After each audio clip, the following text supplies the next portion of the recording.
let's get into this Sarah Bond conversation, which I believe to be a big part of what they're doing, folks. So here we go. I'm going to play. At Xbox, our vision is for you to play the games you want with the people you want, anywhere you want. That's why we're investing in our next generation hardware lineup across console, handheld, PC, cloud, and accessories. I am thrilled to share we've established a strategic multi-year partnership with AMD to co-engineer silicon across a portfolio of devices, including our next generation Xbox consoles, in your living room and in your hands. Together with AMD, we are advancing the state of art in gaming silicon to deliver the next generation of graphics innovation to unlock a deeper level of visual quality and immersive gameplay and player experiences enhanced with the power of AI, all while maintaining compatibility with your existing library of Xbox games. This is all about building you a gaming platform that's always with you, so you can play the games you want across devices anywhere you want, delivering you an Xbox experience not locked to a single store or tied to one device. That's why we're working closely with the Windows team to ensure that Windows is the #1 platform for gaming. The next generation of Xbox is coming to life, and this is just the beginning. We can't wait to show you what's next.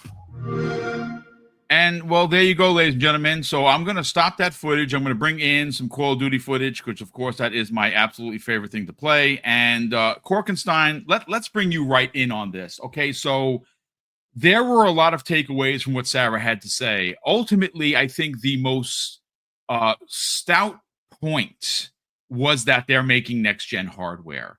And if you, again, folks, this is probably now the, 11th or 12th time that I've watched the video.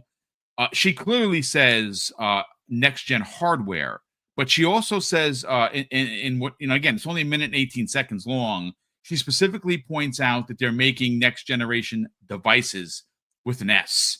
Now, I know I saw there was some rumbling that they were going to, oh no, they're going to do a Series X and S situation. Folks, I don't think that failed for them. That did not work for them. I think the Series S is an amazing little device. And as a matter of fact, it seems to really has garnered a bit of a following in the last couple of weeks since the release of the Switch 2, because again, there are now third-party developers making games for the lowest power, and that is Switch 2. So that means that, the Series S really wasn't the bad guy. So when they pulled off the mask, it was Jim Ryan under there, not really the Series S, right? So that's good to know. But when she says devices, Korkenstein, I think it's safe to assume that what she meant, and, we eventually they will clarify this, it's going to be the big boy under the TV, which could levy an $800 or $900 price point. And I believe, and this is just my personal opinion, I think a lot of people will agree with me on this, that the other one is the handheld. That they are actually coming out with their own handheld. Now, when is that? Is it 26? Is it 27? But we don't know. And I'm sure that next year we're going to find out a lot about what their plans are going to be. And I really do in my heart of heart believe that next year we're going to get these consoles. I just in my gizzard, so to speak, feel that that's going to happen. Could I be wrong? Probably. But I'm going to put myself out there and say, yeah, it works too perfect for celebrating your 25th anniversary. Why not have consoles on top of all of these amazing first-party games? That's just my thought. But I want to get your thoughts on this. Do you feel the same thing when she says devices and specifically points out playing at home and playing on the go? I don't know if you need a better suggestion to say, hey, we're making a home console and a handheld, but what are your thoughts on it?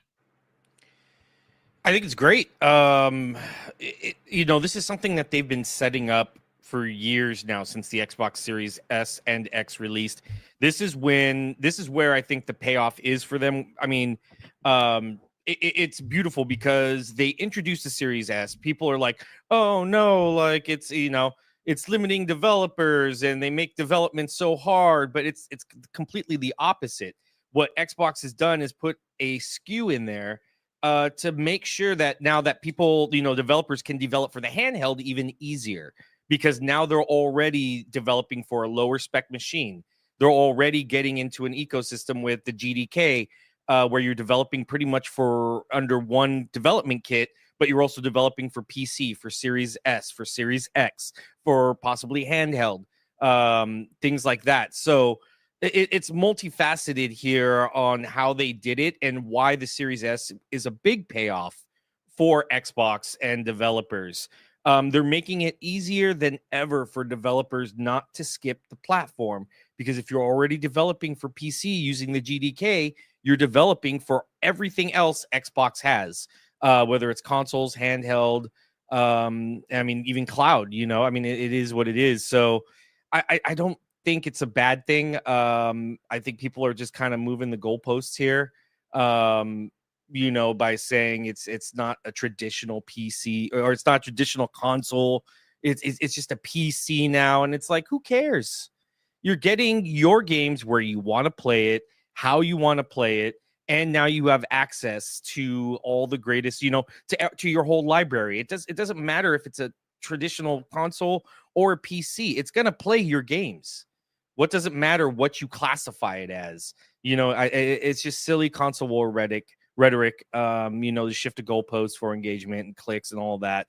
And it's pointless. These dudes play Twitter more than they play their actual games. Surprisingly, even though Xbox is now offering them anywhere you can play them, they still rather play Twitter than their own games. So it's just silly. I think this is such a good move. PlayStation's, they're kind of going, I think the Pro is a good move in the same situation, to where they're setting up the Series S for, lower spec. PlayStation's doing the opposite. They're using the Pro to set up developers to start developing at a higher spec for PlayStation 6. I don't think PlayStation is done in that way. I think they're still going to have a pretty awesome console that's going to be pretty, powerful. Mm-hmm. Going to have a lot of stuff there. But I think what is really going to set everything apart is when you see those price differences. Now you're looking at, I can only play these PlayStation 6 games, here, but I'm looking at now, for probably roughly the same price. Let's just say $900. And you're just looking like, I just get access to PlayStation 6. But then you look over at Xbox and you're like, oh, wait, I get access to possibly Steam, to Epic Game Store. I get access to all my backwards compatibility Xbox games. I get access to my PC, Xbox PC games, my handheld games. I get access to xCloud. You're going to see the vast difference in what the machine can do and what it really offers to the player. And I think that's the winning strategy for Xbox.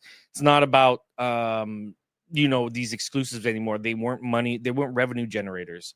And they've never been. It's always been the live service. And, anyone that's watched me for the last 2 years on this show will know that, I've preached the same thing. Exclusives are not a revenue driver. Hardware really isn't a revenue driver either. It's just a way to access into the ecosystem.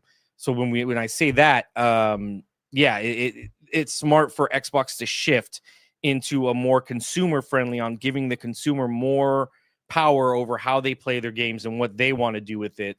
And that will definitely set the catalyst. It's not about the hardware.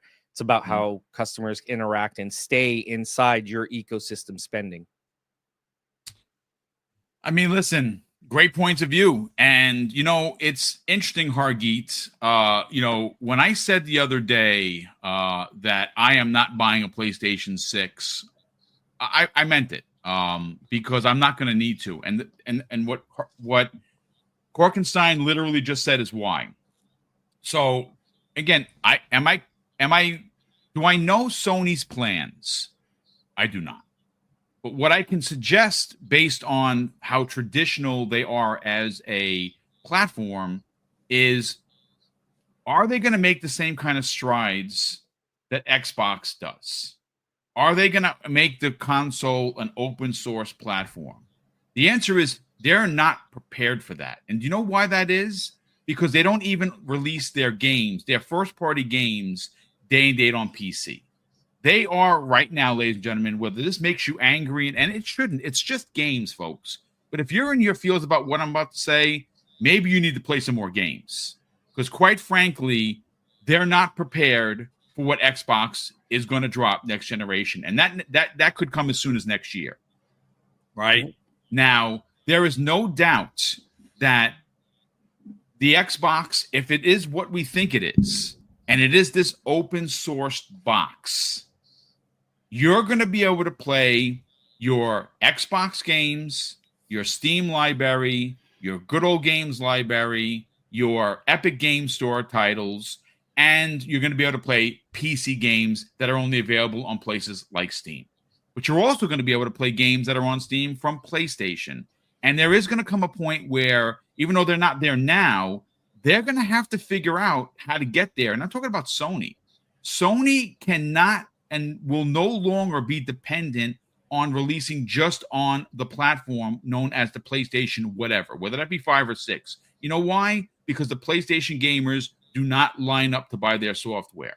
And a perfect example of that is, look what happened with Helldivers 2. An absolutely phenomenal game that, if it would only have released on PlayStation 5, would have never seen the player number counts that it saw on Steam. That's an absolute fact. That is hashtag fact, ladies and gentlemen. So where does Sony go next? Only Sony knows. But what I can tell you is I don't think it's going to be in the same lane that Xbox is trucking down. And I got to be honest with you, just based on what Sarah Bond had to say, she opens up the conversation with you not being tied down to a single platform or store.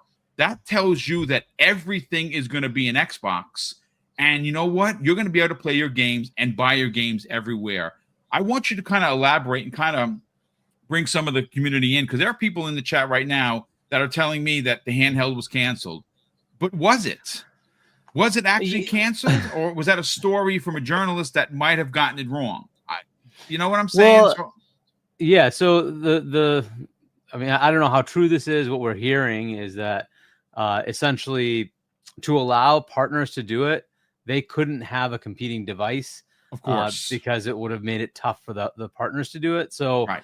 They just held back and said, "Fine, you know what? That makes sense. We'll let you test the waters in this and see what happens. We'll see how that goes, and then if it makes sense in the future, we'll make our device." But it was supposedly pretty far along, and they had a device, and it was pretty good. But it's that competing with Aces. Like, hey, if we're gonna put out the raw Xbox Ally, then you need to like hold off on yours, because then that would they could very well do. Yes, and that's fine, because they're trying to establish a new thing, and that's fine, right? So it's like that's fair.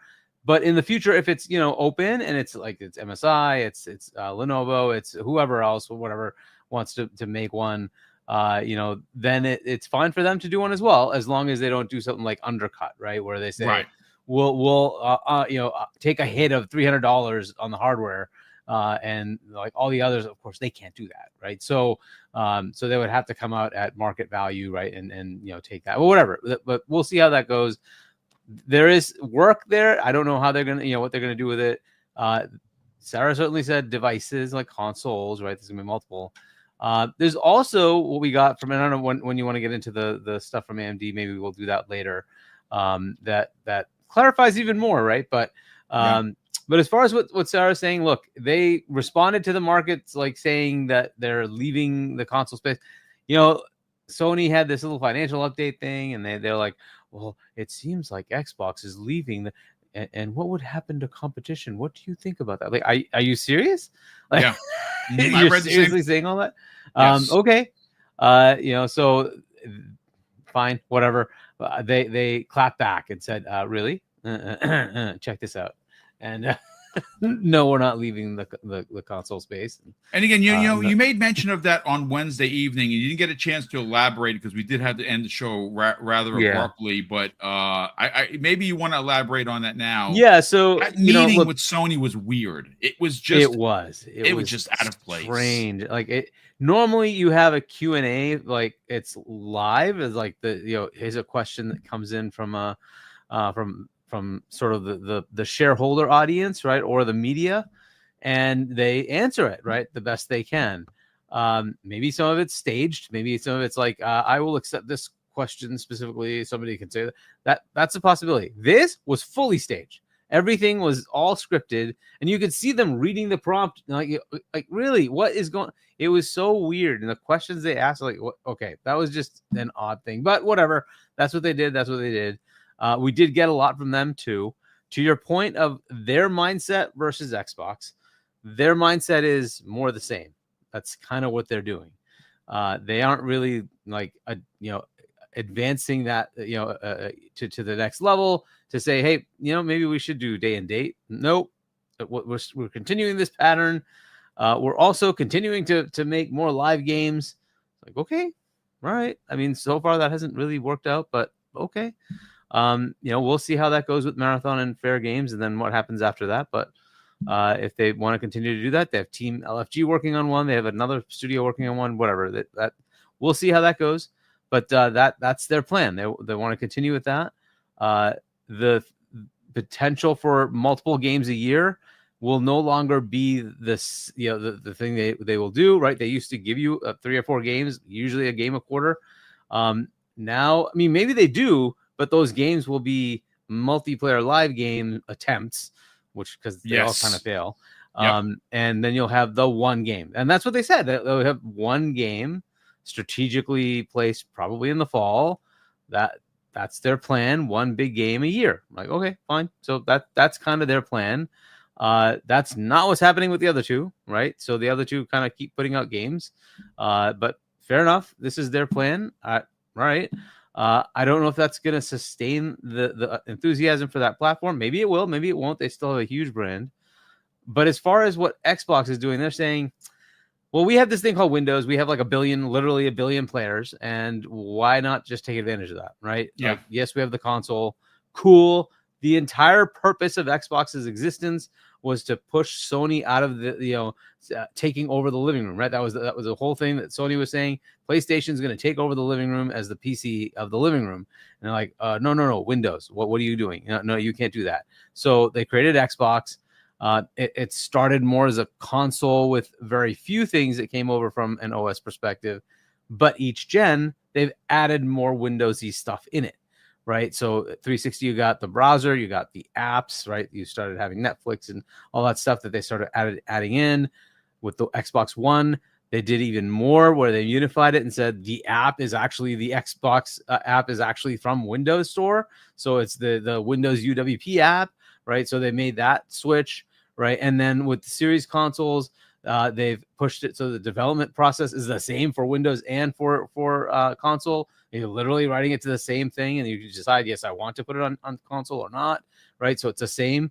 And then you are going to go further next gen with, say, we're going to add the ability for other stores, right? So underneath it, they've always had Windows, right? So it's always been there.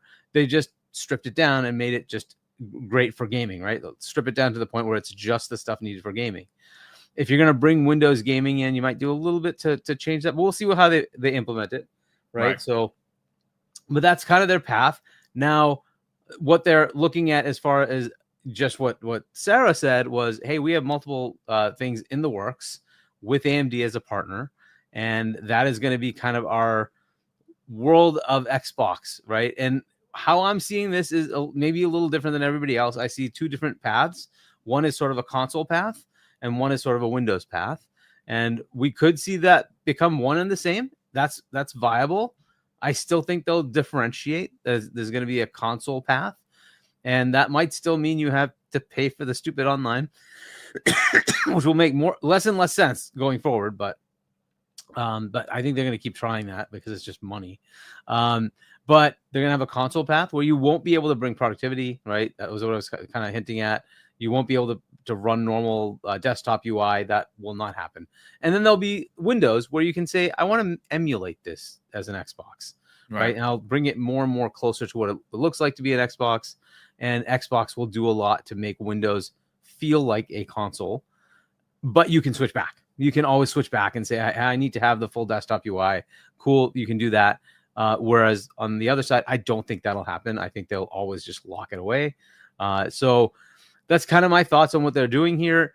I don't know if you want to get into the AMD stuff because that clarified a lot of what their plans are. Yeah, what we're going to do is we're going to come back around to it because I want to play the video from Dr. Lisa Su so we can hear what she had to say, and then of course we will react to it. And then I believe, based just on the time factor, we may have time for an additional topic, which I am working on literally as everyone is speaking. But I did want to kind of focus on this.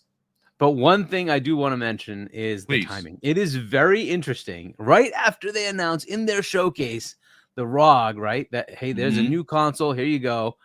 They put this out like a week later. 1 week later, almost to the day. Yeah. Why are they putting this out now? Right. And you just look at like the normal timelines of things. Usually the partnership is announced just about like 6 to 9 months before they actually announce a console. Okay, so I'm like, wait a minute, you already have a console announced. So are you ready to announce the next Series X replacement?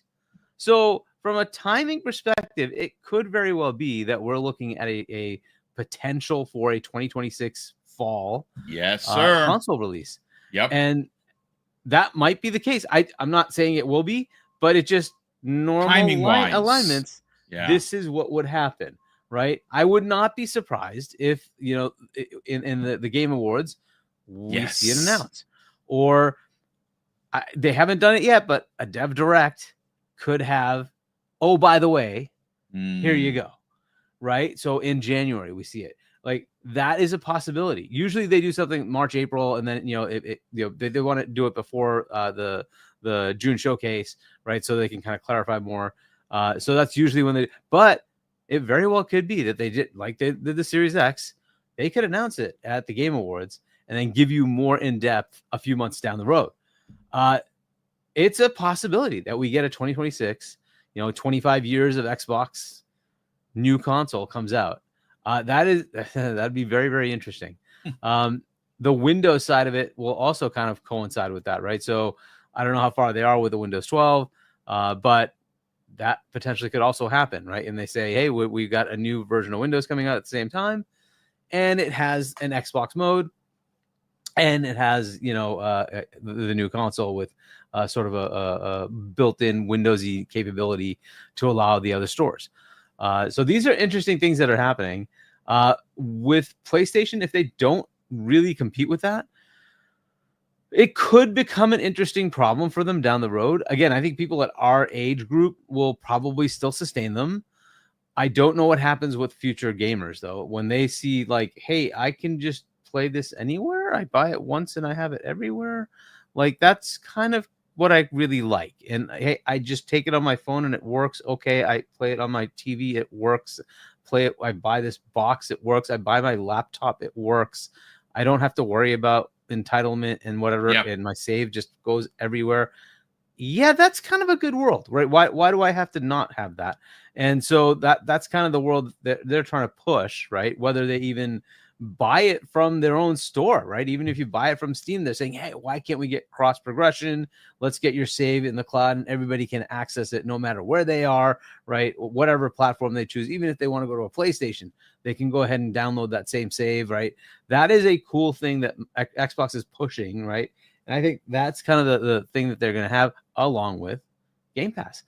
Not to mention showcases that keep showing you games after games after games, and all of them going into Game Pass, right? This enthusiasm gap is just going to keep getting bigger and bigger. Like I'm how many years has it been since they've had like a B or higher showcase? I want to say, yeah, like, you know what? You can go you can go all the way back till, and like I said, maybe I depending on your liking of the show, I think we can go all the way back to what you said. 2021 was probably the last time that they had like a showcase, right? A subpar, like, oh wow, that really wasn't impressive. Yeah, it's been pretty bad since then, and that's not me saying it. It's the Keeley, he puts out a poll right afterwards. Polls, right? Those are official and you polls. Can just see it. Yeah. Right? Everybody gets judged by the same set of people, and they do not seem to like those showcases from PlayStation. So it is what it is, right? This is kind of the world they're in. I think it's kind of cool that Xbox is kind of opening it up and saying it's going to be an open platform, much more of a user-friendly thing, Now we'll see how the implementation goes. All of that matters, right? We have to see how the software does all this stuff, but we'll get there. And I think it's a pretty bold thing to just say we're partnering and we're doing this and it's going to happen, right? And they're just kind of making it wide open. I don't know how PlayStation responds. Do they think they're competing or not? I think they are.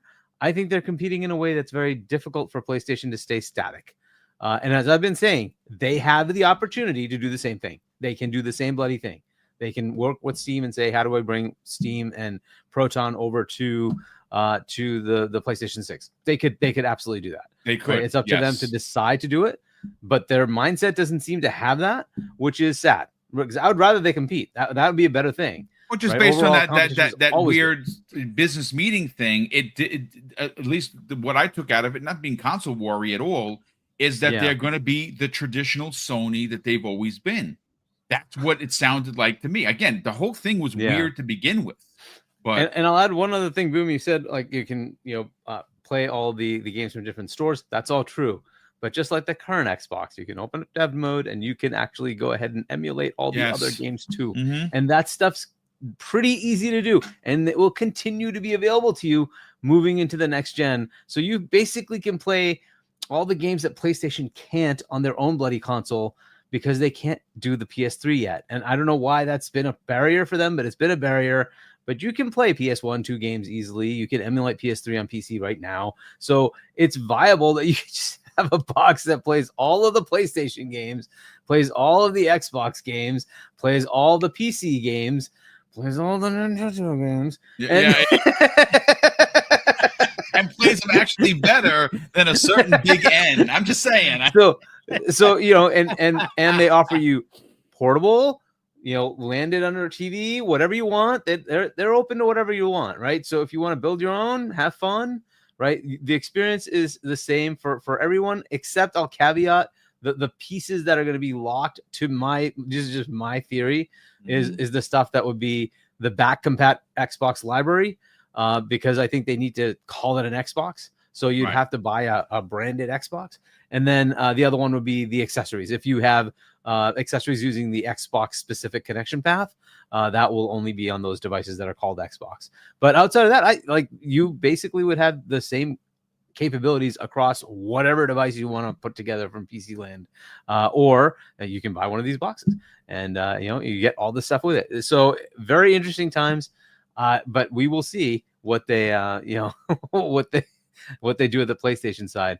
Nintendo, I think, is going to be an interesting one as well. We presume that they're just going to continue to sell well. I think they will. However, I think that the 150 million thing ain't going to happen again because the cost is too high. It's just too high. People can buy a with the big difference between a $300 console and a $500 console. Exactly, right? So 2025, And they usually do all these special edition ones when games come out. And if it's a couple $100, you're like, I'll do that. Right. But if it's like $450, you're like, maybe not. Maybe I will, maybe I won't. But I think that's gonna turn it down a bit. I don't think it's gonna be as big as it was before. But also we have competition now. Right. It used to be that was it. Switch was the one, right? And now you have Steam Deck coming up. You have Microsoft's really getting into this, and so you have a whole bunch of Windows ones out there. Steam OS being available on other platforms than Steam Deck, right? So this is going to be an interesting area where competition is going to drive what people want to do. Do they want to play at higher fidelities? Whatever, right? Do they want to have a larger library? Do they want the ability to have all these services like Game Pass, like EA Play Pro, etc., or do they want to be locked to Nintendo? These are all interesting because Nintendo still has their catalog, right? So it's going to be fun times, man. Well, I mean, look, the one amazing advantage, ladies and gentlemen, of being the host is I prepare these shows, and I used to send my show notes that looked like I was writing a college essay, and I was schooled very, very early off in my career by King David and Lord Cognito, two of my favorite humans on the planet. And they're like, Boom, we love you, but your notes are ridiculous. So I was like, you know what? You're absolutely right. I'm going to send bullet points to the panel members, and I'm going to write the ridiculous essay college level stuff for me. And even when I do that, And the last couple of weeks have been super tough because Mrs. Boom has been a bit under the weather with these migraines. I forget stuff. And listening to paraprofessionals like Korkenstein and, of course, Hargichani, things roll in my mind. So, of course, I'm going to present the same conversation, but in a different way to Fuzzy. Because Fuzzy, we heard that the quote-unquote handheld was canceled, right? And we heard that. And again, I said this before, and I'll stand by it. When I hear Jez Corden do a report, or Tom Warren or Tom Henderson, even though I may not agree with some of their writings, I do trust the source. Those are 3 sources that I personally trust. Now, if you don't, I'm not going to fight you on it. Like who you like. But one of the things that came out of, the rumor mill, so to speak, was that the Xbox, or the next set of Xboxes, one was going to be the traditional like box underneath your TV, but be totally different in what it can do, what advantages it has, right? PC level, right? But the other rumor was that they were working on a Series S type of smaller console that would be on the go, right? Not your traditional handheld like your Claw or your Lenovo or your Steam Deck, but one that was Switch-like, where it came with a dock, and this dock might or may not have actual working hardware. When obviously you're on the go, 1080p, you pop this bad boy in, it goes to your TV. Maybe that is something that they're doing, not to step on the toes of the partners, like if they partnered up with like Alienware, to make an OEM device, or like an Asus or a Asus, right? Where those are the traditional big boys that people are going to want. So maybe they are still making a 2-tier. When she said devices, maybe that's what she meant. And the actual, powerful on the go, not dockable, was the one that was canceled. We don't know. They're certainly going to tell us. But there's another point of contention here that I think that Xbox does have a massive advantage over. And that is, when you buy a game on Xbox, you can use that game everywhere. And I think that is going to be the real story for the next generation, because the way that Sarah Bond explained it was that you're going to buy a game and you're going to play it anywhere that you can, anywhere that you as the player wants. See, that's advantage Xbox. And that is a big disadvantage PlayStation, because right now, if you buy a game on PS5, let's say, for instance, it's Spider-Man 2 Remastered Part 3, you're going to have to buy that game on PC if it's released. You're not going to get dual entitlement. And that is ultimately a massive freaking problem. And I think that if Xbox continues to do with the buy one, play it all mentality or ideology, I think that besides already having this new hardware that's going to do things that the PS6 is not going to do. And look, again, I've said this before, and I want to reiterate for new people to the class. I am not suggesting that Sony is not going to release a very powerful PS6. It is probably going to be the most powerful console that platform has ever released. No one is suggesting that it's not going to be.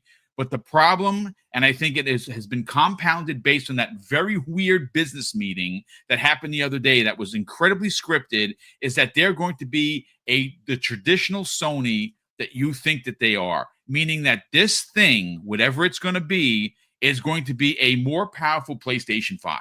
That is ultimately what it's going to be. And you can push back all you want, but you're not going to gain ground with me. If they stay traditional, the PS6 is going to be powerful and it's going to do things that the PS5 can't do, sure, but it's not going to be an open source box. And that is a major disadvantage for Sony. Let's get your thoughts on what Sarah Bond had to say about the future of Xbox, brother. Well, we've talked about it, and there's so many moving parts to this. So where do I begin? It was kind of expected as far as the partnership with AMD. Like I'm not as surprised as many might be. I think there would have been a little bit more surprise if they had said, they're going to continue with the Qualcomm Snapdragon stuff like they did for the Copilot PCs. Assuming since they didn't do that, there may have been a compatibility issue as far as the emulation aspect of things. And I think that was kind of the behind the scenes thing that I was paying the most attention to moving forward, because from a handheld standpoint, those chips would have been so much better suited for a handheld device, considering battery life and whatnot. But considering that, the PCs, those same Copilot laptop PCs have problems with some games anti-cheat because of the emulation aspect. And then there are certain apps that don't emulate well on that device. I'm kind of glad that they didn't go that route, because then that's them once again fighting an uphill battle with developers and such, getting them on board, much like they've had to do with some retraining to some extent for the Series S programming, where the dev kit can do kind of some of the heavy lifting for them as far as downgrading or upgrading whatever they're working with. Even though the memory may not seem to their liking, it's still a capable device. But getting back to what Sarah Bond said, I think the biggest thing is we've all kind of expected moving forward that there was going to be another console. I know there have been doubters out there thinking that they were going to leave the hardware space. I figure even as a worst case scenario, they were at least one more gen committed. But like somebody put it greatly, these past few weeks, it may have been K Mega, I'm not sure who, but it's like if they survive the Xbox One generation, what makes you think after the series generation they're going to leave the hardware space? Like that was probably their most brutal lesson in the game. And if they didn't leave after that, I think they're going to stick to it until there's pretty much nothing left as far as sales on hardware aspect. But I think the way that they're moving now, where there is this devices path. Remember, when they mentioned Scarlet, there was rumors of the two consoles, the Lockhart and the Scorpio. It wasn't Scorpio. I forget what they named the X at that time, but people were saying, oh, well, the Lockhart's canceled. Remember, there was a whole months of things saying that other device was canceled. And then lo and behold, it wasn't. So I like what Hargeet was saying as far as they probably put it on hold so it doesn't interfere with the path of their partners. And we've seen the whole partner thing where it came to even the expansion cards and how that took a little over a year before other competing brands were allowed or licensed to make those. So given some of the stuff that we've heard whispers on, where sure, the Xbox Ally has this unique UI, but what about those that already have a Asus ROG Ally? Will they ever get access to it? And it sounds like maybe a year down the road or so that software will be more widespread. And I think they're going to have to speed that up as soon as they can, or get it as close to that 1 year mark if that's in the contract with Asus, because Steam is not holding back. Like they're already on the Legion Go S, and they're making software as we speak that can be installed on a ROG Ally or an MSI Claw, so you can emulate that same Legion Go S experience or the same Steam Deck experience. But all of that said, I do think that there will be multiple consoles. Now, will there just be one from Xbox? Possibly, and maybe they go the partner route for more powerful ones. Maybe the box that they make is Series X related, but maybe just a hair under that ultimate threshold. And then they hand the keys to a Lenovo or Asus or Alienware to make that box that might wind up being $800 or $900 under your TV that can have, PC level bells and whistles, while the one that they make that's at the 600 mark, let's say, or hopefully they can keep it at the 500 mark, but we'll see what the economy looks like. If they make that box, maybe it has 80% of the bells and whistles that you would expect from a PC standpoint, but just doesn't, deliver because, price point versus hardware type of deal. But moving forward, I think the biggest thing for us to watch is any more slip ups in the Microsoft store as far as Xbox games showing. I think the big thing that I would like to see from them sooner rather than later is anything that they've partnered or published, like things like Rise Son of Rome, things like Dead Rising 3, and a few other ones that escape my mind right now that aren't truly first party per se. They're more of like what we used to refer to as second party. The minute that those start showing up in the PC store as a Play Anywhere title, because, hey, if they own the publishing, they're probably the easiest ones to be able to flick that switch, because third party, we've already heard from, you know, the likes of Take-Two that they want you to buy or double dip or triple dip. You know, people have probably bought more copies of GTA than there have been GTAs out there. But Yep. that's what a lot of publishers want. They want that extra revenue. They want you to buy multiple things. And I think that's the sad, I wouldn't say sad world, but that's the mindset that Sony is kind of stuck in. And the minute that they find a way, like the cheat code around that, I think will be, you know, their best move forward.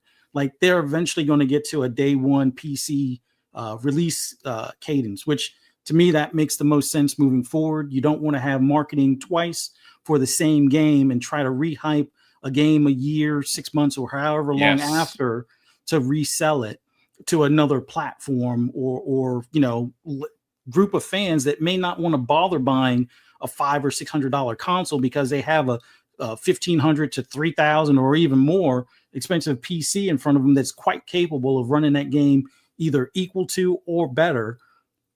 They're not going to buy that console. So having it where they're just as excited as your console base at the same time, picking that title up, I think you'll see a better result on some of these titles. Like this generation, other than some of the bigger third parties and the traditional, annual titles like your CODs and Maddens and things like that, there really haven't been the $20 million unit sellers. Now there have been quite a few, but like I said, a lot of those are the third party where it's multi-platform. It's not that exclusive like what you used to see on, like, let's say the PS4 generation where a God of War was reaching 20 million sales. It's not doing that, whether that's the extra $10 per unit that slowed people buying it, or the fact that it's PS5 only at this point versus PS4, where half of their player base is still on that older device.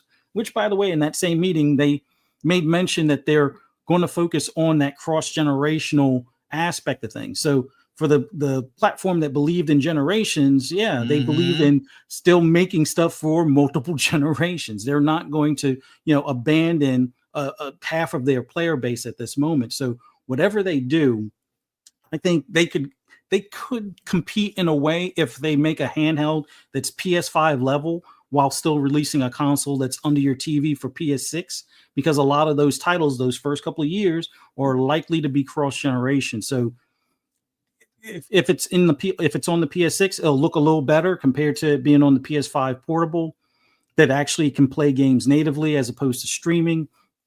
I think that might be their closest thing. Plus, day and date might help. But I'm not worried about what PlayStation does. That's my exclusive box as far as for their first party.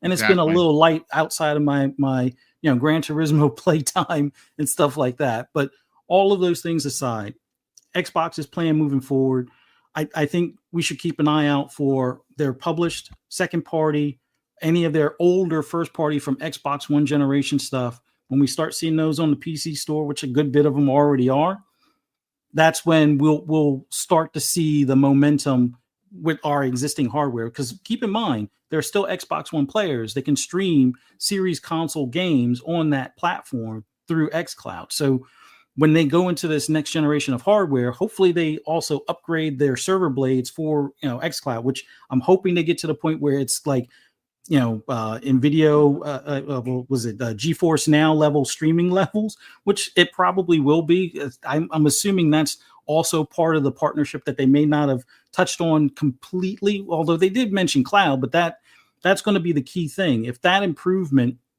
is going to be generational compared to like what they have now in xCloud, you can keep your older hardware for a little bit longer and still play these games in pretty decent fidelity.